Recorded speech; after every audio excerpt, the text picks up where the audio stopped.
Good morning to all of you.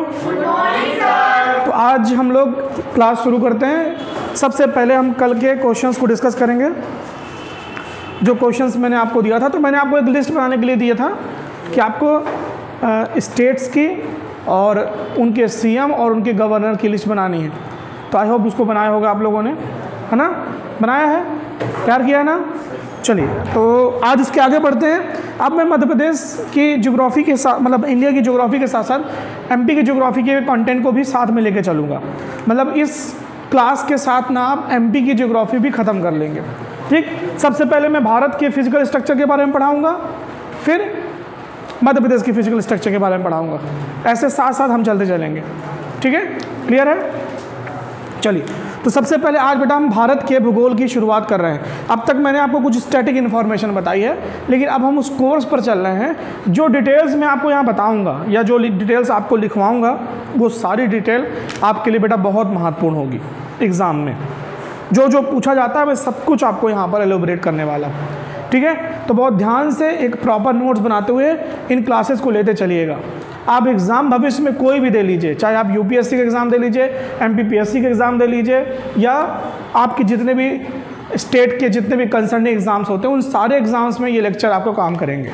ठीक, सबसे पहले मैं टॉपिक कवर करूँगा और टॉपिक कवर करने के बाद उससे जितने नंबर ऑफ क्वेश्चन हो सकते हैं वो करूँगा, और साथ ही मैं को रिलेट करते हुए आपको टॉपिक बताता चलूँगा। ठीक है, चलिए, तो सबसे पहले आज इंडियन ज्योग्राफी का, राइट, या मैं आपको लिखूँ तो भूगोल, भारत के भूगोल का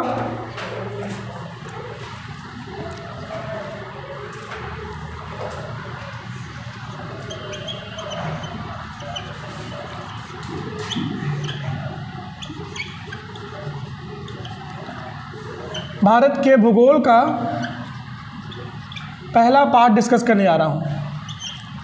भारत का भूगोल, राइट। अभी मैंने कुछ स्टैटिक इन्फॉर्मेशन और आपको इस सब्जेक्ट से यूज टू करवाया है, क्या कहानी पूरी कैसे कैसे सब कुछ होता है। लेकिन आज मैं आपको जो बताने जा रहा हूँ ये भारत के भूगोल का पहला भाग है। तो सबसे लिखिए भारत का भौतिक विभाजन। और मैंने आपको सबसे डे 1 में बताया था कि भारत के भौतिक विभाजन में हम सबसे पहले पढ़ते हैं, भारत के भौतिक विभाजन में फिजिकल ज्योग्राफी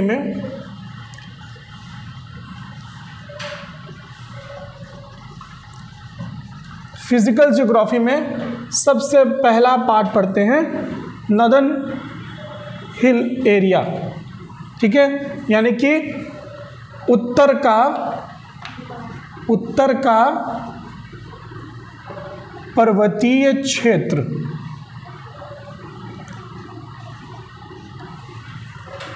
ठीक है, उत्तर का पर्वतीय क्षेत्र, ये सबसे पहला पार्ट आता है। और इसमें हम 3 पार्ट पढ़ते हैं। सबसे पहले पढ़ते हैं ट्रांस हिमालय,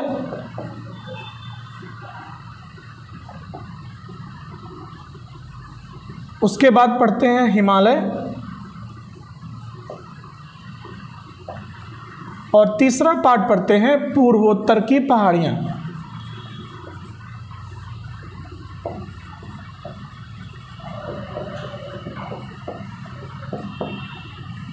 सबसे पहले क्या पढ़ते हैं? ट्रांस हिमालय, उसके बाद हिमालय, और तीसरा पूर्वोत्तर की पहाड़ियाँ। ठीक, ट्रांस हिमालय, हिमालय और पूर्वोत्तर की पहाड़ियाँ, ये 3 पार्ट आता है first physical part of India. Bharat का पहला जो फिजिकल पार्ट है। ठीक है, मैंने आपको उस दिन बताया था भारत के फिजिकल पार्ट में क्या क्या बेटा। तो सबसे पहले हमने पढ़ा था उत्तर का पर्वतीय क्षेत्र, उसके बाद उत्तर के विशाल मैदान, भारत के मरुस्थल, प्रायद्वीपीय भारत और द्वीप समूह बताया था ना मैंने आपको। ये बेसिकली 5 फिजिकल भाग थे। उसमें सबसे पहला पार्ट हमने पढ़ा है, क्या है? उत्तर का पर्वतीय क्षेत्र। उसके बाद इसमें कितने पार्ट पढ़ने हैं? ट्रांस हिमालय, उसके बाद हिमालय, और तीसरा पूर्वोत्तर की पहाड़ी। तो अब मैं सबसे पहले आज के मैप में इन्हीं हिस्सों को दिखाने की आपको कोशिश करता हूँ। बहुत ध्यान से देखिए, पहले यहाँ समझ लीजिएगा, उसके बाद आप वापस से लेक्चर में इसको नोट कर लीजिएगा, देख लीजिएगा, समझ लीजिएगा अच्छे से। ठीक, तो देखिए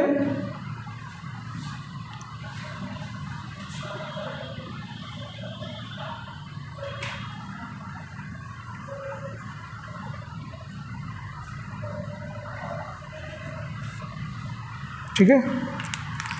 सबसे पहले बेटा देखो, ये भारत का फिजिकल मैप हो गया, राइट। और इस फिजिकल मैप में मैं उस पार्ट की बात कर रहा हूँ जिसे हम क्या कहेंगे बेटा, ट्रांस हिमालय। समझना ध्यान से। इसके पहले यहाँ पर एक पड़ता है बेटा जो भारत के क्षेत्र में नहीं आता, इसे कहते हैं पामीर। क्या कहते हैं बेटा, पामीर। एक्चुअल में कहते हैं इसको गांठ। क्या कहते हैं, पामीर घाट। ये है क्या, पामीर का पठार। यहाँ शुरू होता है क्या, पामीर का पठार, जिसे संसार की छत कहा जाता है। क्या कहा जाता है, संसार की छत। याद रखिएगा, रूफ ऑफ द वर्ल्ड, संसार की छत कहा जाता है इसे, रूफ ऑफ द वर्ल्ड। देखो पहले समझ लो फिर लिखना। पामीर गांठ में 3 बेसिकली चोटियाँ या 3 श्रृंखलाएं आकर मिलती हैं। सबसे पहले बेटा ये है हिंदुकुश। कौन सी, ये हिंदुकुश पर्वतमाला है। कौन सी पर्वतमाला है, हिंदुकुश। हिंदुकुश।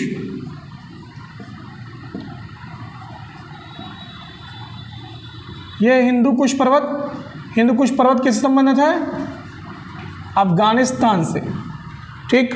और अफगानिस्तान में करंट अफेयर्स का क्वेश्चन, अफगानिस्तान में हाल ही में या वर्तमान में तालिबानियों का शासन चल रहा है। किसका चल रहा है, तालिबानियों का शासन चल रहा है। पढ़िएगा इनके बारे में, तालिबानी हैं कौन, ओसामा बिन लादेन कौन था, ठीक है, तालिबान कैसे बना, या तालिबान का कॉन्सेप्ट कैसे आया, इसमें अमेरिका और रशिया का क्या रोल है।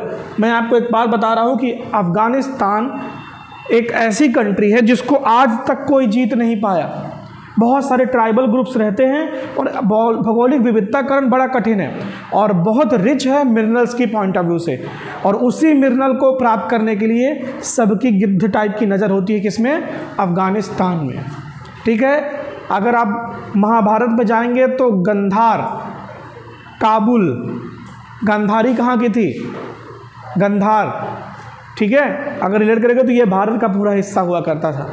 अगर आप आर्यवर्त, जम्मू द्वीपे आर्यवर्ते भारत खंडे, आप पढ़ते हैं ना, आर्यवर्ते जम्मू द्वीपे भारत खंडे, है ना। आप अपना जब डिस्क्रिप्शन लिखते हो तो ऐसे लिखते हो ना, ठीक है। जब भी आप कोई मंत्र सुनते हो या कोई परिचय देने को बताते हो तो आर्यवर्ते भारत खंडे जम्मू द्वीपे भारत खंडे आर्यवर्ते, इस तरह से पूरी डिटेल आप देते हैं।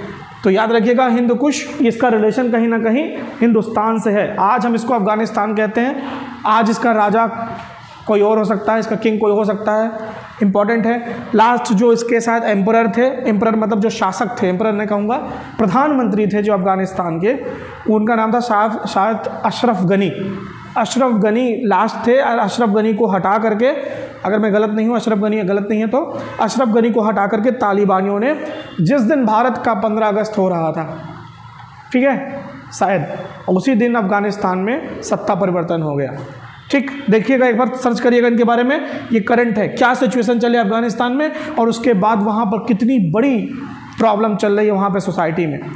महिलाओं को वहाँ पर कॉलेज जाना बैन है, ठीक है। पहले तो क्या किया कि उन्होंने एक पर्दा लगा दिया, इस तरफ लड़के बैठेंगे, इस तरफ लड़की, अब डिस्क्लोजर दे देंगे, जाएंगे ही नहीं, पढ़ाई नहीं हो सकती।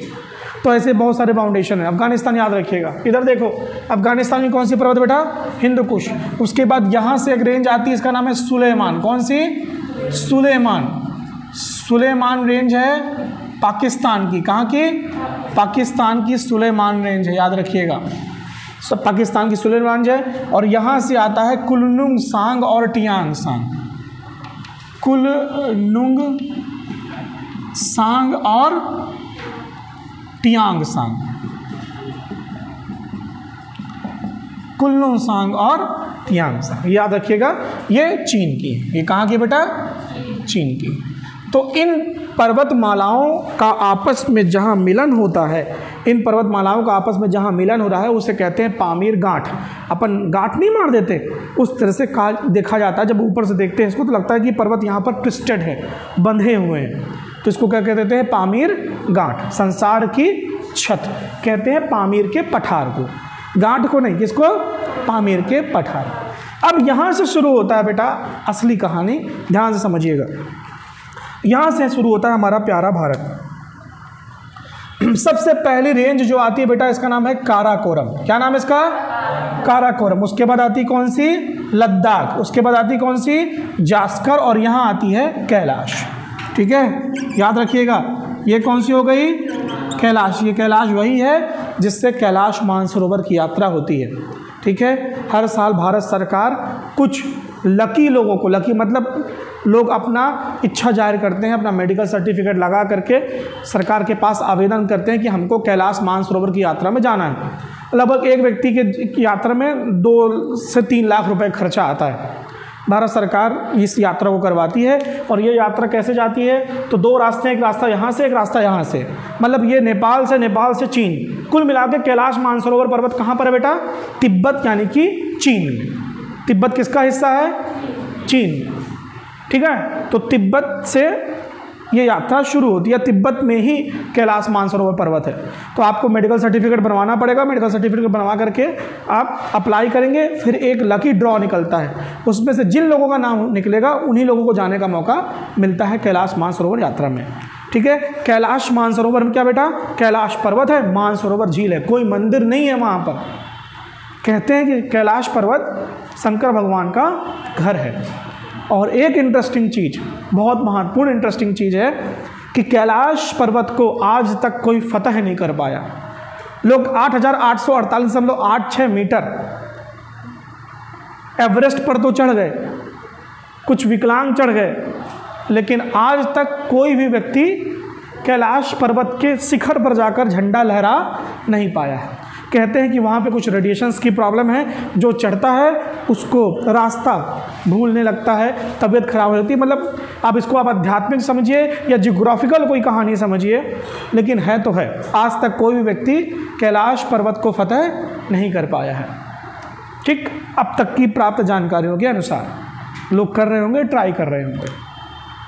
ठीक है, तो कैलाश पर्वत बहुत महत्वपूर्ण है, क्योंकि बेटा ये पूरा समूचा क्षेत्र, मेरी बात ध्यान समझिएगा, ये समूचा क्षेत्र बेटा तिब्बत है। क्या ये समूचा क्षेत्र तिब्बत है।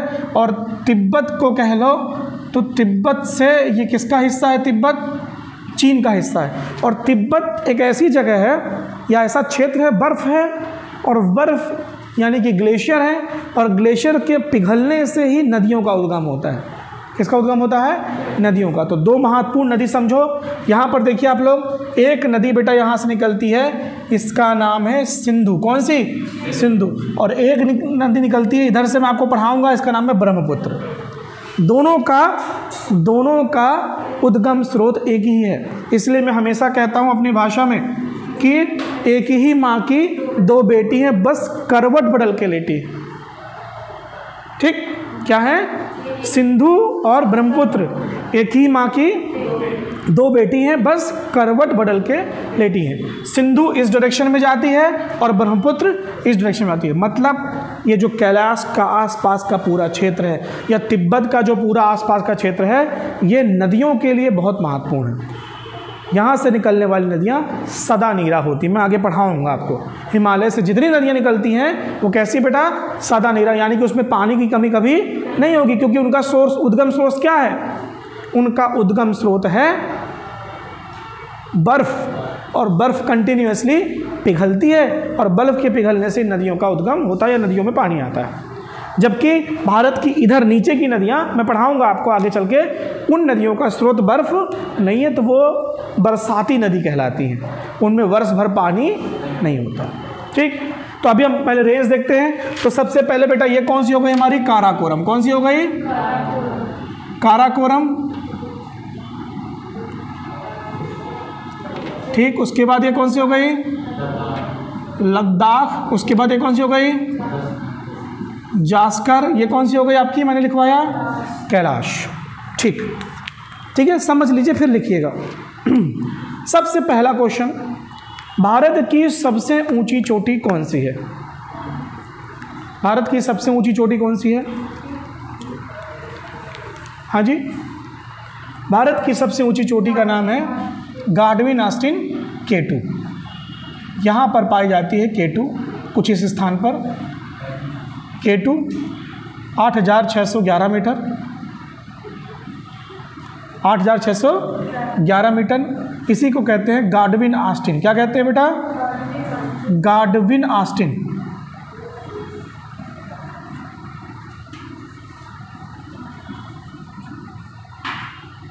गाडविन ऑस्टिन K2 8611 मीटर। ठीक, मेरी बात ध्यान सुनो सब लोग, फिर नोट कर लीजिएगा, मैं हटाऊंगा नहीं इसको। ये बेटा आपकी गाडविन ऑस्टिन K2 भारत की सबसे ऊंची चोटी। मेरी बात ध्यान सुनो, मैंने अभी हिमालय का जिक्र नहीं किया, इसका मतलब भारत की सबसे ऊंची चोटी का हिमालय से रिलेशन नहीं है। This is most important point. ठीक, समझ रहे हो? और भारत की सबसे ऊंची चोटी किस रेंज में पाई जाती है? कौन सी रेंज में पाई जाती है? रेंज मतलब किस पर्वत श्रृंखला का हिस्सा है। तो काराकोरम की सबसे ऊंची चोटी ही भारत की सबसे ऊंची चोटी, जिसका नाम है गाडविन ऑस्टिन K2। ठीक, क्लियर है? तो मतलब भारत की सबसे ऊंची चोटी का रिलेशन हिमालय से नहीं है, क्योंकि अभी मैंने हिमालय का जिक्र नहीं किया। अब मेरी बात ध्यान सुनना, विश्व की सबसे ऊंची चोटी कौन सी है? विश्व की या संसार की सबसे ऊंची चोटी है, उसका नाम है माउंट एवरेस्ट। कौन सा? Mount Everest 8848.86 metre. ठीक, अभी लिखवाऊंगा, अभी मत लिखो, हम पहले जो समझाने की कोशिश करो समझो। अगर आपसे पूछा जाएगा कि विश्व की सबसे ऊंची चोटी कहाँ है, तो भारत में नहीं है। मैं आपको ये बताने की कोशिश कर रहा हूँ बस। ठीक, अभी आपको बताऊंगा आगे चल के कि जो माउंट एवरेस्ट है वो हिमालय में पाई जाती है। कहाँ पाई जाती है? हिमालय में पाई जाती है। तीसरा क्वेश्चन पूछा जाता है, हिमालय पर स्थित भारत की सबसे ऊंची चोटी है, उसका नाम है कंचनजंगा। क्या नाम है? तो अभी आप उस पर मत जाइए, बस इतना याद रखिएगा कि 8611 मीटर, जो कौन सी है आपकी हिंदुकुश पर्वत, सॉरी ये आपकी गाडविन ऑस्टिन K2, जो कि काराकोरम रेंज में पाई जाती है, यह भारत की सबसे ऊंची चोटी है। और अगर मैं आपकी इसको लोकेशन बताऊं तो ये बेटा वर्तमान POK में है। कहाँ है? POK में है ना। ये कहाँ पर अभी? पाक ऑक्यूपाइड कश्मीर में पाई जाती है, लेकिन है ये किसका हिस्सा? भारत का। इसीलिए हम कहते हैं कि भारत की सबसे ऊंची चोटी का नाम है गाडविन ऑस्टिन K2 8611 मीटर। कहाँ पाई जाती है? काराकोरम रेंज में। कहाँ पाई जाती है? चलिए, एक नाम और है बेटा काराकोरम रेंज का। काराकोरम को कहते हैं उच्च एशिया की रीढ़। क्या कहते हैं बेटा? उच्च एशिया की रीढ़। उच्च एशिया की रीढ़, ठीक है, backbone of high Asia. Backbone of high Asia. Backbone of high Asia, उच्च एशिया की रीढ़ कहा जाता है किसे? काराकोरम रेंज। ठीक है, देखिए काराकोरम रेंज में अभी मैं आपको बहुत सारे ग्लेशियर्स लिखाऊंगा। काराकोरम रेंज में ही बेटा क्या पाया जाता है? काराकोरम रेंज में, इधर ध्यान से देखेंगे हम लोग, मैं कल इसका डिस्क्रिप्शन पूरा लिखाऊंगा आप लोगों को और आप उसको नोट करते चलिएगा। काराकोरम रेंज में ही बेटा इधर पे देखोगे तो बहुत सारे ग्लेशियर्स मिलते हैं। ठीक है, आपको मैं पढ़वाऊँगा बियाफो, बाल्टेरो, सियाचिन, नुब्रा, ये सब ग्लेशियर यहाँ पर। ग्लेशियर मतलब बर्फ़ के पहाड़, समझ रहे हैं? एक क्वेश्चन लिखिए, दुनिया का सबसे ऊंचा रण क्षेत्र, दुनिया का सबसे ऊंचा रण क्षेत्र, दुनिया का सबसे ऊंचा रण क्षेत्र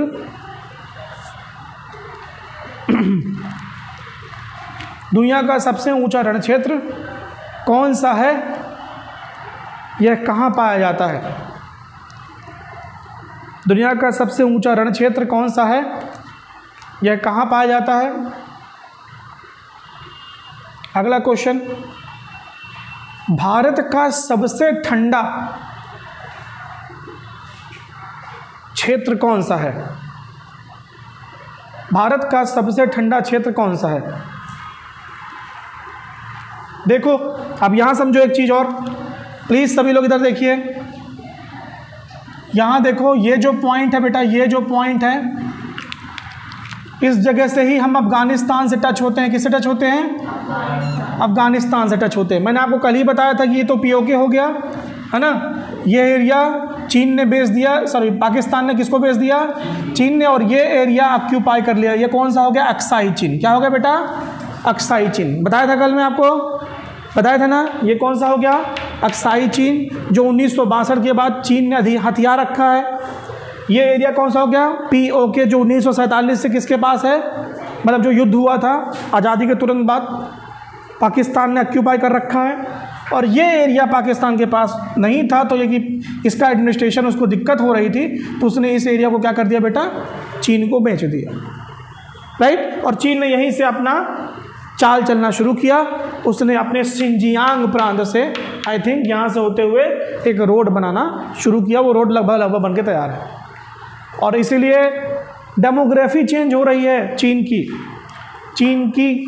पाकिस्तान की डेमोग्राफी चेंज हो रही है। क्यों? क्योंकि पाकिस्तान में चीनी बहुत सारे पहुंच चुके हैं, वहाँ के लोगों से विवाह हो रहे हैं, नए एक टाइप की नस्ल का डेवलपमेंट हो रहा है, ठीक, जो अमूमन देखने को नहीं मिलता था, राइट। चलें तो आगे बढ़ते हैं।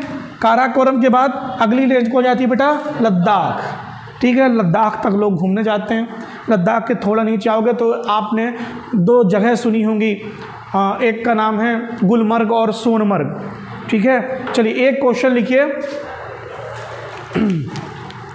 लेह से लद्दाख को जोड़ने वाला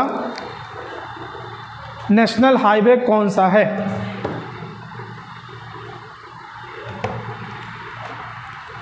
लेह से लद्दाख को जोड़ने वाला नेशनल हाईवे कौन सा है?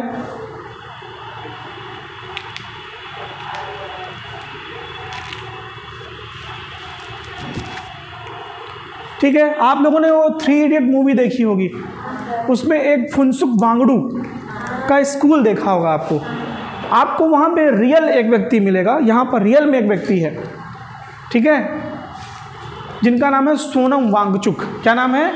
सोनम वांगचुक, ठीक है। सोनम वांगचुक जी का निवास यहीं पर है, ठीक है।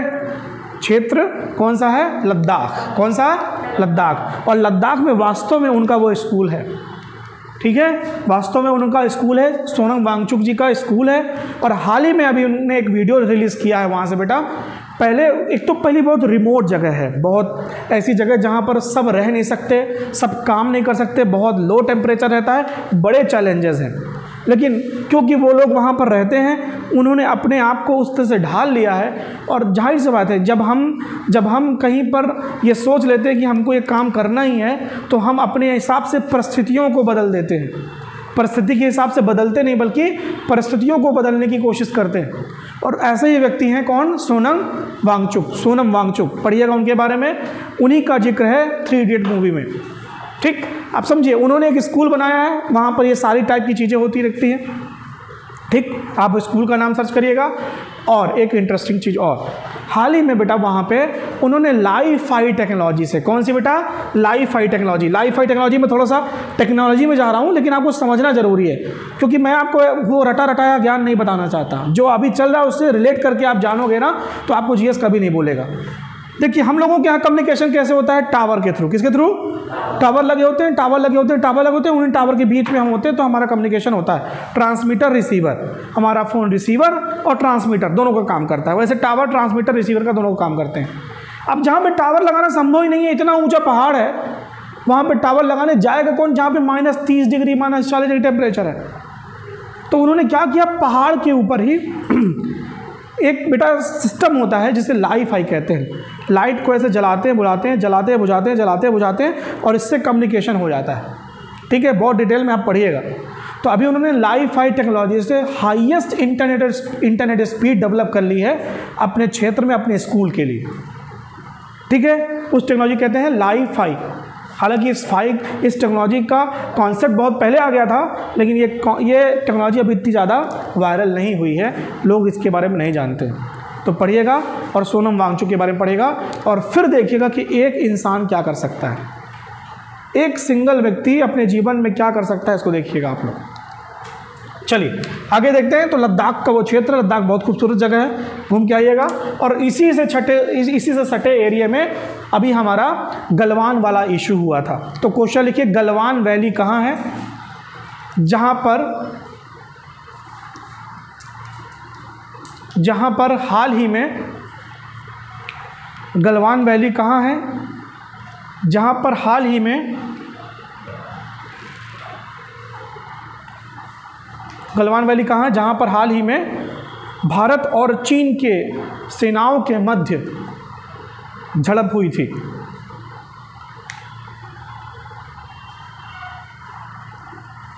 एक क्वेश्चन और लिखिए फिर आप लोग। आप क्वेश्चन पूछा जाता है कि आपको भारत और चीन के बीच की जो सीमा रेखा है उसे क्या कहते हैं? बताइए। पाकिस्तान मैकमोहन, क्या नाम है? अब मेरी बात ध्यान सुनो, जो मैकमोहन लाइन है आज आप लोग देखिएगा और ड्रॉ करके कॉपी में लाइएगा। एक्चुअल में मैकमोहन लाइन है कहाँ पर? मैकमोहन लाइन इधर पर पड़ती है कि इधर पे पड़ती है?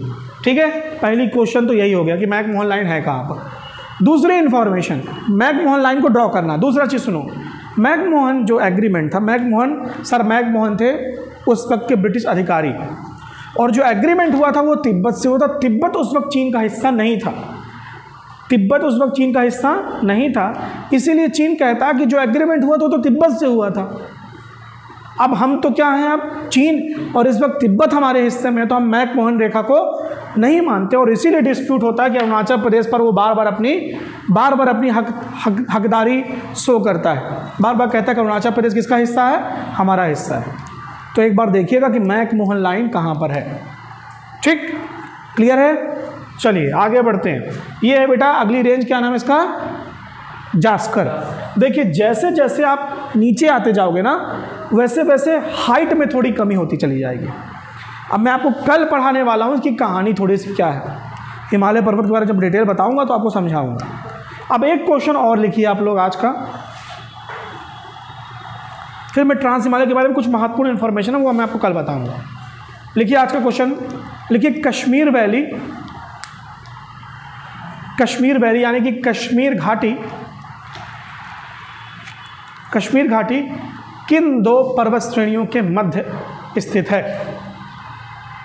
तो देखिए घाटी है ना, इधर देखो, तो एक पर्वतमाला ऐसी होगी और दूसरी पर्वतमाला ऐसी होगी, और इसके बीच का जो हिस्सा होगा ये क्या कहलाएगी? आपकी घाटी। तो आपको बताना है कि किन दो पर्वतमालाओं के बीच में कश्मीर घाटी स्थित है। ठीक है, और मुख्यतः कौन सी नदी है ये भी डिस्कस करेंगे, सारी चीज़ें डिस्कस करेंगे हम लोग। ठीक, तो चलिए आज से आपको इसको समझना है। सबसे पहला पार्ट हमने पढ़ा बेटा, क्या नाम इसका? ट्रांस हिमालय। इधर देखो सब लोग, ट्रांस हिमालय क्लास है ये आज। ट्रांस हिमालय में हमको सबसे पहले पढ़ना है, भारत के बाहर जाते हैं जो भारत की सीमा में नहीं है, तो ऊपर क्या पड़ता है बेटा? पामीर गांठ यानी पामीर नॉट। पामीर नॉट में कितनी रेंज आके मिलती है? तो सबसे पहले हिंदू कुश, दूसरी सुलेमान, तीसरी कुल्लुनसांग और तियांगसांग। ये चार गांठें आकर जहाँ आपस में बंधती हैं इसे कहते हैं पामीर गांठ, यानी संसार की छत, roof of the world. Sorry, ठीक है, roof of the world, Pamir का पठार यहीं पाया जाता है। उसके बाद हम भारत के हिस्से में आते हैं। भारत की सबसे उत्तरतम, क्वेश्चन पूछा जाता है, भारत की सबसे उत्तरतम श्रेणी कौन सी है? उसका नाम क्या है? काराकोरम। कौन सी? काराकोरम। ठीक है, उत्तरतम श्रेणी। देखो श्रेणी क्या होती है बेटा? लगातार इस तरह का पर्वत। चोटी क्या होती है? इसकी कोई ऊंची, सबसे ऊंची चीज़ क्या हो गई? चोटी। और ये पूरा चीज़ ऐसे लंबा सा फैला हुआ है तो इसे क्या कहेंगे? पर्वत। छोटी स्थान को क्या कहेंगे बेटा? हम पहाड़। क्या कहेंगे? पहाड़। पर्वतमाला जब कह रहे हैं तो बहुत बड़े रेंज में, जैसे विंध्य पर्वतमाला बहुत दूर तक कोई फैला हुआ है उसे पर्वत। ये ऊंचाईरा का क्या कहते हैं हम लोग? पहाड़। एक ही ना ऐसे टिकला हुआ, ठीक, उसे कहते हैं पहाड़ या पहाड़ी, आप जो भी देख लीजिए। ठीक है, रेंज मतलब होता है लगातार वाली, छोटी बड़ी लंबी, छोटी बड़ी लंबी छोटी इस टाइप से। उसकी कोई सर्वोच्च ऊंची चोटी को कहते हैं पीक, यानी कि उच्च चोटी। ठीक, तो ये देखो ये काराकोरम रेंज हो गई, ये सबसे उत्तर में है ना? कहाँ पर है? सबसे उत्तर में। काराकोरम की सबसे ऊंची चोटी का नाम क्या हो गया बेटा? Godwin Austen K2। गाडविन Austen K2 ही भारत की सबसे ऊंची चोटी है। ठीक, गाडविन ऑस्टिन K2 ही भारत की सबसे ऊंची चोटी है, याद रखिएगा। ठीक है, चलें आगे बढ़ते बेटा। उसके बाद क्या आता है? लद्दाख, उसके बाद जास्कर। यहाँ पे कौन सा है? कैलाश। और कैलाश कहाँ पे बेटा? तिब्बत में। और तिब्बत किसका हिस्सा है? चीन। तो ये देखिए काराकोरम, लद्दाख, जास्कर का हिस्सा तो भारत में है, लेकिन लद्दाख भारत का हिस्सा नहीं है। ठीक है। लेकिन क्योंकि हमको ट्रांस हिमालय पढ़ना है इसलिए इसको हमको पढ़ना आवश्यक है। ठीक, याद रखिएगा कैलाश पर्वत तिब्बत में है और तिब्बत किसका हिस्सा है? चीन। तो अब बेटा इसके बाद जो शुरू होगा वो है हिमालय पर्वत। ठीक है, तो सबसे पहले आप इन क्वेश्चंस के आंसर देखिए। कल मैं इसकी थ्योरी आपको दूंगा और उसके बाद हम लोग हिमालय पर्वत के बारे में पढ़ेंगे। ठीक है, तो आज यहीं तक रखिए, इसके बाद ठीक है इसके आगे हम लोग कल पढ़ते हैं। ठीक है, till then goodbye, thank you. कोई भी डाउट कोई भी कमेंट्स हो तो प्लीज़ पूछ सकते हैं। प्लीज़ इसे लोगों तक पहुँचाइए अगर आपको हमारा प्रयास समझ में आ रहा है। ठीक है, चलिए, थैंक यू।